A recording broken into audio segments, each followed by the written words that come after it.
Hey everyone, welcome to Let's Talk About the POTS Life, your go-to podcast for all things POTS. Whether you're living with POTS or supporting someone who is, this is the place for you. Welcome back. We're excited to have you join us again this week. We're tackling more of Kelsey's journey. Last time we talked about diagnosis, and today we're going to cover some treatments. Yes, today we are going to dive a little bit deeper. I told you kind of how my diagnosis came to be, but this will take us to a different path and it'll give some more insight and information into what it looked like. Okay, I got my diagnosis. Where do we head from there? Perfect. So let's just jump right on in then. What were the first treatment options that were recommended to you after your diagnosis? Yeah, so I think like a lot of POTS patients, you get the diagnosis and then you just feel lost. You're kind of not sure where do we go from here. So as I said last episode, I was diagnosed by a local cardiologist and I had tried a medication called metoprolol, which a lot of POTS patients are started on, a class of drugs called beta blockers. It seems to be like the first line of defense. It works great for some. There's a few in that category that people do great. I was one of the ones that did not fare so well. I stopped taking the beta blocker and I was waiting for my appointment at the Cleveland Clinic. And when I did the virtual visit with the Cleveland Clinic, we went over all the symptoms and kind of a plan of action at that point. And he recommended that I take a drug called Cardizem. It is a calcium channel blocker, so it still works on controlling heart rate. But what it does is it was supposed to not decrease my blood pressure quite as much because, like many POTS patients, I tend to run low blood pressure, which is normally fine. But if you take a medication that then drops it more, you don't really have much area to fall from. So it was a very small window of would I get symptomatic or what would happen. I started on Cardizem at the time, and it was kind of like wait and see, right? With POTS patients, unfortunately, there's no perfect answer right away. It's this recipe that I touched on last episode, and you have to, just because it works for one doesn't mean it works for everybody. So it was kind of trial and error. And I'll be honest, I was very lucky because I had a family friend who was a previous critical cardiac care nurse, and she was able to help me navigate from home these medications and how I felt and how I should feel, and maybe that dose is too much. And she was a huge person to help me navigate. There's medications that are called extended release, there's immediate release, and when you're diagnosed you just want to feel better, but so you'll take whatever they give, but you have to weed through to see what works best for you. So at the time she was a huge help. I mean, even a year into diagnosis, if I was like, hey, should I feel this way or is this normal, just to have a sounding board to be like, no, this is normal, this is okay. He was very honest and he said, Kelsey, this medication is more or less a Band-Aid. If you want to fix POTS, he didn't say cure, he said it probably improve, something along those lines, then you have to put in the work. Research has shown that exercise is the true way to retrain your body to uptake the blood in the right way, which then improves POTS symptoms. Because you figure if the blood is, when we stand, blood rushes to our feet, right? And I say in POTS, that's kind of like the broken part. It stays there without being super technical, right? The blood stays in your feet. So when it stays there, everything else, your body has to work harder, right? Your heart's beating faster. It's trying to get the blood up. It's pulling blood from different areas that maybe isn't as necessary to pull, or at the time, digestion, it pulls from there. So you get all the POTS symptoms. By using exercise and the right type, the right way, the right intensity, you would retrain your body to uptake the blood. So that first visit was very eye-opening. Here's this medication. We're going to work through it. But you also have to come for an exercise stress test, which I'll be honest, I thought to myself, how is that even possible? I am crawling up my steps. I'm barely functioning day to day, but I'm going to travel to Cleveland and do an exercise stress test. But that was the first visit. We're going to try medications, all the other things, right? Increasing hydration, increasing electrolytes, which are all important, but it's looking at this big picture instead of just spend time in each position, have salt, and increase fluid. So it was a full picture versus just like these little spotty pieces. And so after that, you just felt immediately better, right? Just those couple Yeah, tests right? and I you were on your wish. journey. Yeah. I wish. Don't we all wish? Right. Uh, Something you said made me think that not everyone maybe has that person that they can reach out to with symptoms. Something that I would recommend for anyone would be to track these in a way, is to like write them down. When you're Yes. experiencing something, is to document it. And that just helps you when you go back and say, this is how I was feeling. Is this normal, when you go back to your provider? 1000%. 1000%. I kept in my phone, I was just going through it the other day, but in the notes section, I would track maybe an hour before I took the medication, symptoms. At the time of medication, symptoms. An hour after, symptoms. Because the best way is to look back and have a log, because these medications, sometimes dosage is too much. I was one of the ones that maybe didn't take the whole dose. I was cutting it in half, and they were recommending it every so many hours because it would have an effect on my blood pressure, and we were trying to weather that storm. And at the time, it's hard because you already have pot symptoms, right? And then you have medication symptoms, which it's just the nature of the beast. That's what happens. Trying to weave through, is this a pot symptom? Is this made worse by medication? Would I be better to take it every 4 hours? Would I be better to take extended release? Or what was happening in the beginning when I took an extended release form, my blood pressure was dropping significantly, and then it was wearing off, and then I was having even more lightheadedness. So really trying to keep track of these symptoms, like you said, is key, because it allowed me to be like, okay, this is what I'm seeing at this time of day, and then this is how I'm feeling at this time of day, and once I have more fluids in me, then I'm feeling this way. Keeping track and being able to make those adjustments, like I said last episode, giving concrete data, very distinct like symptoms or whatever else you can provide to the doctor, so you can have this dialogue to make the best decisions for you. And I love your advice of using your phone if that's what you have handy. Because, yeah, if you have a notebook at your house, doesn't always mean you're going to have it when these symptoms occur. So using a phone is a great idea to keep track of it all. And Um, oh, just saying, when we talk and share more about the POTS Life app, that is something we have built in for this reason specifically, because it's way easier to just pop open your phone and be able to clip for that day, write down a little note. And even if you go back to it later, it stores everything. So you really have a tool with you that you can take right to the doctors and pull everything from. so you would suggest that hiccups are going to happen along the way, even once you have the diagnosis. What were some of the most memorable ones that you had in that first year? I mean, if I told you I got a diagnosis and all was great and everything was perfect, it would be a complete lie. 100%, right? Any medical diagnosis is not black or white, and it's not easy. I met with him and I was like, great, we're going to go to Cleveland and I'm going to have all the answers. And so we went, and we did have the answers, but they were not what I was expecting. They took me back to do the exercise stress test, which, I'll be honest, I played soccer growing up. I was active. I was what I thought fit. And when they put me on that stress test, I barely made it a few minutes. My heart rate was through the roof. My legs, remember staring at this RPE scale, and they're like, what's your level? And I'm barely moving, and the incline's not even that high, and my poor legs are aching so bad. I didn't make it very long.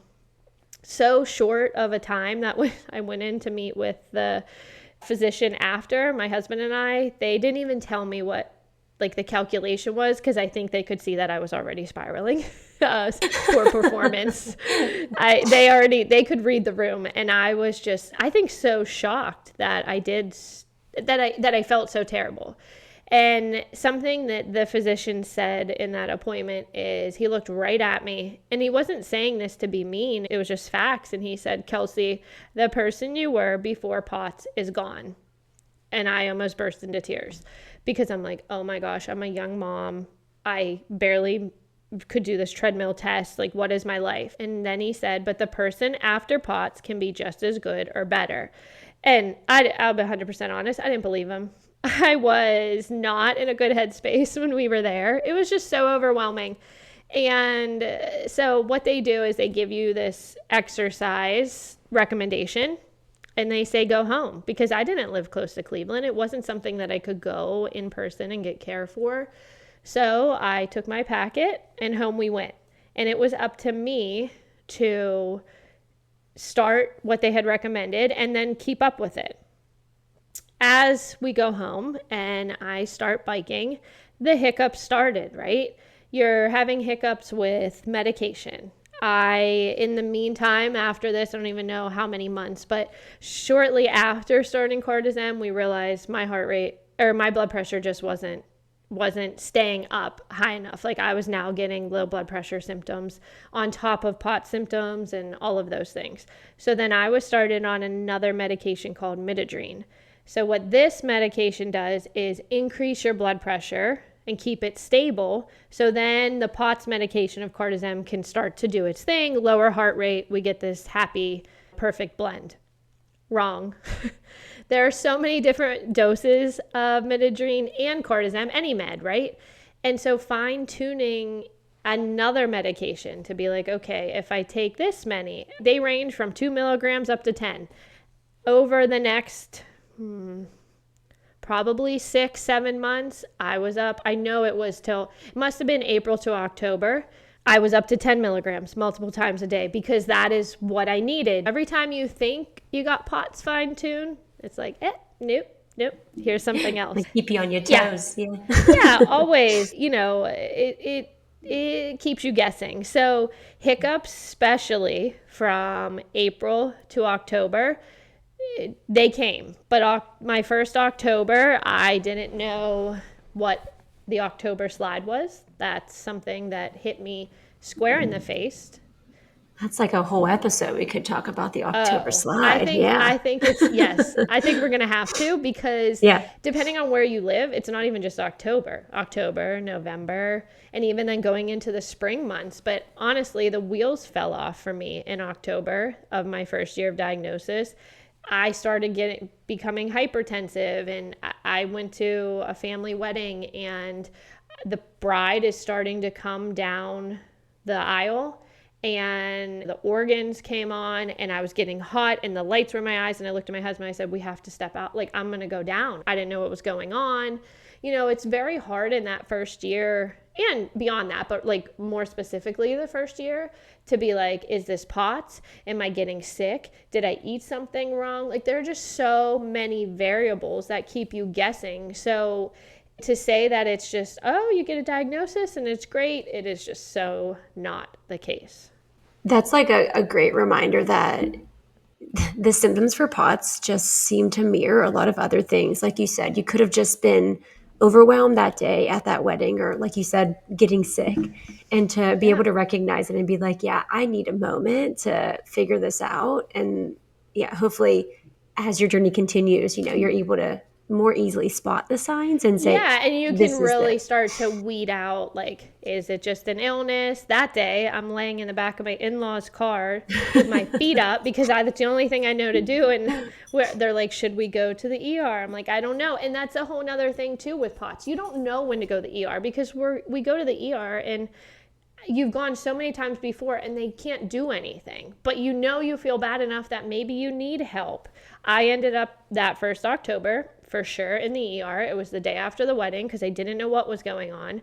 Hindsight, finding out, hypertensive. I didn't know that. So then they're like, great, but now you have to wean off some of the midodrine. But you're so scared to do that because you felt okay and now you don't. And just this circle of just finding the right combo of everything. Mentally, it's exhausting.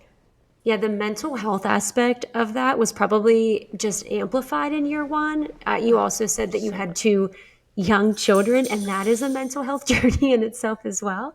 And so how has your treatment impacted your mental health overall?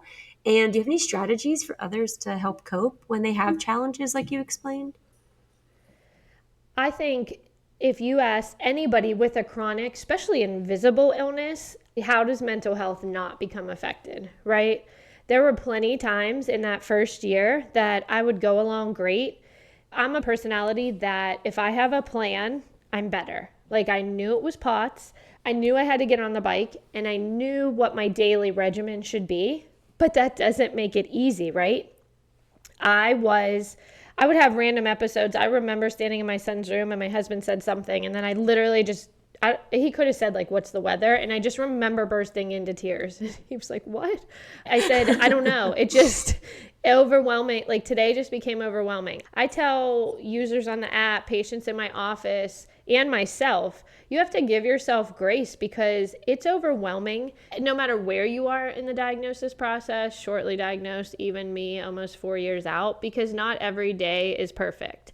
I remember feeling it was after the October slide hit, I must have saw my physician, my neurologist for a follow-up. And I just remember saying, like, I feel like a piece is missing. And I didn't even realize that it was probably like a mental health piece. But Cleveland Clinic had just brought in a psychologist into the practice. Her name was Dr. Hayburn. And he said, she's going to be starting in January. Would you be interested? I'm like, yeah, I think that's a great idea. Somebody who understands POTS. It wasn't just any psychologist, right? I started with her in the new year and I only saw her for a couple sessions, but man, like her just bringing light. There were like little light bulbs that were going off. During one session, she said to me, and you'll see, and maybe you would relate to this, but a lot of POTS patients tend to be type A, or I joke type AA or AAA. It's just where we end up for whatever reason. But what she said one day, because I was a person that, okay, maybe I could tweak this, I would feel better. Maybe I could change this. Maybe if I took my medicine at this time, I wouldn't feel this way at this time, things like that. And she said, Kelsey, you have POTS. You're always going to have POTS. You're going to have symptoms today. Today might stink. Tomorrow probably won't. That's just what the truth is. But I just needed someone to say it. Hearing somebody say it, I was like, okay, I need to come back and this is here to stay. And today might not be great, but I can't change and control everything to go to the next day. So just really living where you are today. It may not be great, but that's okay. You can do things. Maybe you just change up your hydration, or maybe you just had a very stressful day and it's okay to look ahead and you just move on. But trying to remind yourself of that when you live chronically with so many symptoms day to day, it's overwhelming. So a lot of patients here in clinic, users on the app, they already have psychologists that they're seeing. I would say that's usually something that they're already walking in the door with. And if they don't already have one, they're enrolling soon. I think it just gives you an outlet to be able to get those frustrations out that maybe you can't unload on your family, which is fair.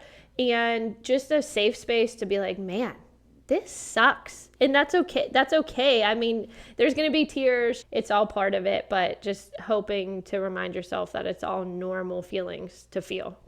And hopefully giving you the license to learn strategies to cope with it when things don't go right. Like you said, a type A personality, POTS sure. treatment is not a one size fits all. It's not a roadmap that is like, this is the only way forward. Like you said, you've already been on multiple medications in your first 6 months. And I think that's a great reminder about mental health and being okay with some uncomfortability and things you can't And control. vulnerability to Oh, open up 100%. to be like, it's okay to find somebody, or I need spouses, significant others, family tends to take a lot of the heat. And not that they don't love you, but I think it's probably hard to fully understand how you're feeling, because some days I think we don't even know how we feel. We just know there's so many symptoms. Right. So having an outlet to get that out would be beneficial. Yeah.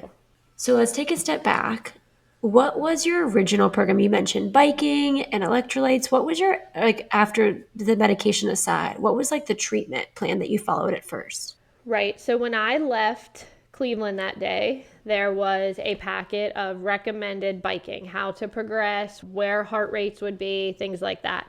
It was great. here's where it's beneficial, being type A or type extra A probably, I knew that I could follow something like this. I felt better knowing like there was something to follow. But my program was biking every single day. It started off slow, but I had to get down to that basement every single day.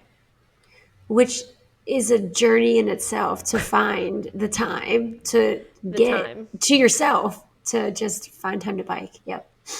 Right. I mean at this point now, 2 kids, and I didn't know how to do it. And I was still working in home health, physical therapy at the time. I would try to schedule my patients early in the morning. I'll never forget, like I would pull into a patient's house. I would sit there. I would put my head on the steering wheel, give myself a pep talk. I would go in, I would treat, I'd sit right down. I would stand up, go back out, get myself back to the car, and lay my head back on the steering wheel. Because it took everything I had just to carry a part-time caseload. And to be honest, I don't even know how many patients it was at the time. It felt like a million because it was exhausting. But I would do those somewhat in the morning. I would come home. I would get electrolytes. Luckily, because my kids were already being babysat and things like that, and preschool for the one, that I was able to maximize like that one more hour of having my kids, at their different areas. So I would go downstairs, I would get on the bike, and then I would go pick them up. In a perfect world, right? But not every day is like that, and life always changes. So there were some times that I would be going down there at 8 o'clock, 9 o'clock at night. And when I tell patients this all the time, you are gonna curse at that bike. You are gonna be so mad at that bike, but it's gonna help you get your life back, which is hard to see. So I biked every single day, which it sounds crazy and it sounds impossible, but you have to start somewhere. And to find that time for the biking, it wasn't like you needed to bike for 2-3 hours, right? It was a slower progression than that. Correct. You start off the key to POTS rehab, which we're going to tackle in future episodes, specifically the next episode, to go into greater detail.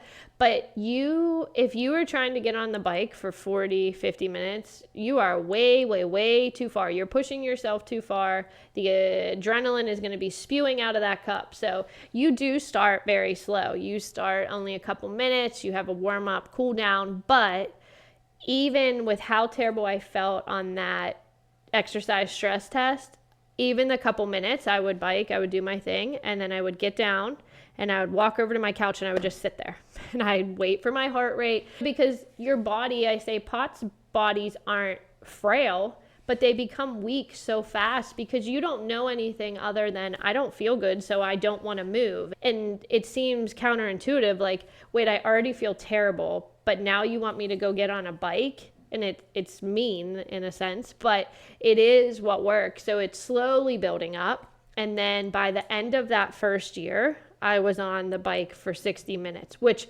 again, day one, I was like, I'm flipping through. Absolutely no way. I'm never going to be able to do it. But it's something that like you start to feel better. So then you almost crave the bike in a way, like your blood flow's like, no, I need this. So I tended to be somebody that would get flu. It felt like flu-like symptoms, like POTS came in leg achiness and just like fatigue and joint pain. And like it would be amplified some days. And I would say, well, I'm going to get on the bike. And if I feel better when I'm done biking, I'll know it was just POTS. And if not, then I know I'm getting the flu. And 9 times out of 10, probably almost 10 out of 10 times, it was just poor blood flow and POTS symptoms. And it was made better by biking.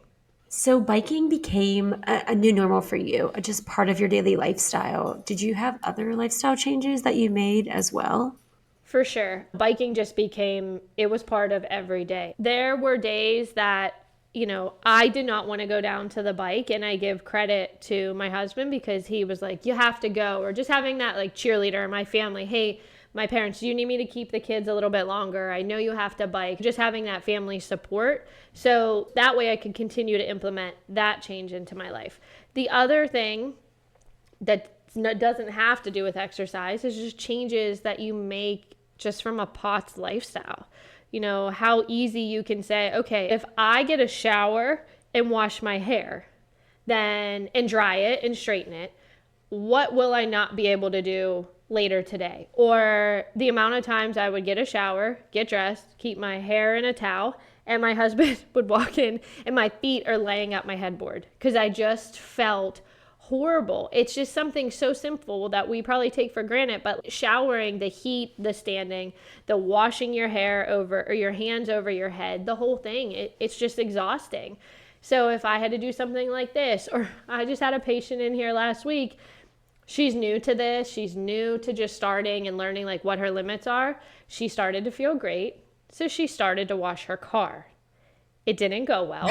She got I think she said like she started soaping the one side and she was like, oh my gosh, what did I do? But then she's like, I had to finish, and it knocked her down for quite a while. So just learning, okay, if I'm going to do XYZ activity, I may not be able to do this later. The holidays are coming up, right? Those are stressful just in themselves. So if I attend this all-day Christmas event, I might not be able to get my life back together for 3 days. Especially in the beginning, that is more critical. Now, 4 years out, do I live like that? No. I have retrained my body the right way, so I'm able to withstand way more than I was when I was first diagnosed. But in those beginning couple months, you are really saying like, if I spend this energy, that's the whole spoon theory, which I'm sure people have heard of. You only have so many spoons. So if I have 5 spoons total and 4 spoons are gone for the day and it's noon,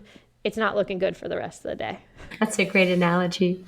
And this goes back to the mental health aspect. If you are not comfortable telling people no because you know your spoons are out for the day, that can really help empower you to be like, listen, not that I don't want to come to this additional family event that's happening for the holidays, but I'm out. Like I can't. There's nothing left. It's a hard pill to swallow because mentally, physically, emotionally, you just don't have it. And it's okay not to have it. I guess I would say when you're sitting in that seat, that's very hard to see. Now, this many years out, I see it that I was able to get all of that back. But when you live in that body every day, it's just emotional. And this goes back to the chronic invisible illness. You look fine. Oh, you posted that cute photo of your family on Christmas, but they might not know that it took everything you had to attend Christmas, or something just so simple, going to a sporting event. For me, I would calculate, okay, if I could get to Carson's soccer game, Kale could carry the chair, I could sit there, I could bring snacks to keep camp. You know, it was just so calculated. And now I coach and I stand and I can do all of that. But 4 years ago, that was not, it was such a different life. That's just a wonderful testament to how much time and dedication you had to put in to get to maybe sitting at the sideline to coaching a soccer game, and just reflecting back on that and your entire treatment journey. What advice would you give to others that are just at the very beginning of their treatment? I think just giving yourself grace, not becoming overwhelmed, and just understanding, like, take it day by day. You can't look 1 year from now. You can't look 1 month from now. You have to, as hard as that is and frustrating as that is, just day to day. And then you can look back and be like, wow, look where I was 1 month ago, or look what I did today compared to 2 months ago. So just baby steps and looking at the full picture, and then just being in the moment. And if one day isn't as great, that's okay. Let's just move on till tomorrow. Next episode, we are going to take you further into my journey. So we talked about how this all came to be in terms of my diagnosis, what that first year looked like. And now we're going to take a deeper dive into what the exercise looked like, how that relates to the Pots Life brand and the podcast and all things the Pots Life, and just give you a deeper look into that and hopefully share with you what the Pots Life can do for your life and the impact that it's already making on so many. So we'll see you next episode. See you next time.